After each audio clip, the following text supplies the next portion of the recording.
Di dazi fino ad ora me ne ha parlato solamente un rappresentante dell'amministrazione Biden, adesso al G7 nel nostro bilaterale, in cui tra virgolette si minacciavano dazi sui formaggi se non avessimo aperto alla presenza del parmesan e la cancellazione delle indicazioni geografiche. Come dire, prima di preoccuparsi del futuro è bene sapere cosa accade nel presente degli USA ancora a guida Biden, seppure per poco.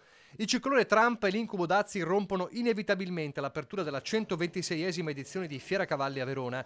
C'è un Made in Italy importante nel settore agroalimentare da difendere e il ministro Lollobrigida auspica che la nuova amministrazione repubblicana non assuma atteggiamenti negativi, ma puntualizza. Siamo in un mercato mondiale nel quale dobbiamo mettere delle regole che pongano i nostri produttori nelle condizioni di competere con chi non ha gli stessi costi di produzione e che non rispetta nessuna delle regole dei nostri imprenditori. Non è immaginabile che si possa importare in Italia, in Europa e in USA facendo una concorrenza che i nostri non possono ottenere.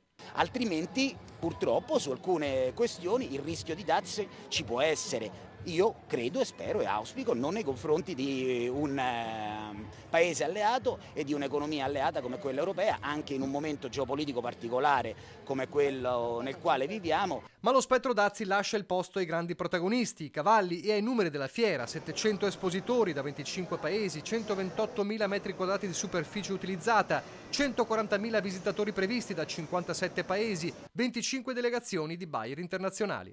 Una fiera ricca non solo di competizione ma anche aperta al pubblico, tante iniziative, penso anche a un padiglione dedicato per esempio ai bambini, ai giovani, per rendere anche attrattivo questo animale che è molto amato in Veneto, tant'è vero che abbiamo circa 16.000 cavalli in questa regione. E tra gli stand a difendere il Made in Italy anche i produttori vinicoli di caratura internazionale come Giancarlo Aneri. I suoi Prosecco e Amarone sono finiti sulla tavola dei leader di tutto il mondo, compreso il Donald Trump di nuovo trionfante. Appena è stato eletto gli ho spedito 6 bottiglie con l'annata di quando lui è stato eletto la prima volta. E adesso l'obiettivo è altrettanto ambizioso: Elon Musk. Lui vuole andare su Marte e io ho detto, gli ho mandato anche un messaggio, che quando andrà su Marte sarei orgogliosissimo se avesse una magnum del mio Amarone da portare in anteprima per il brindisi.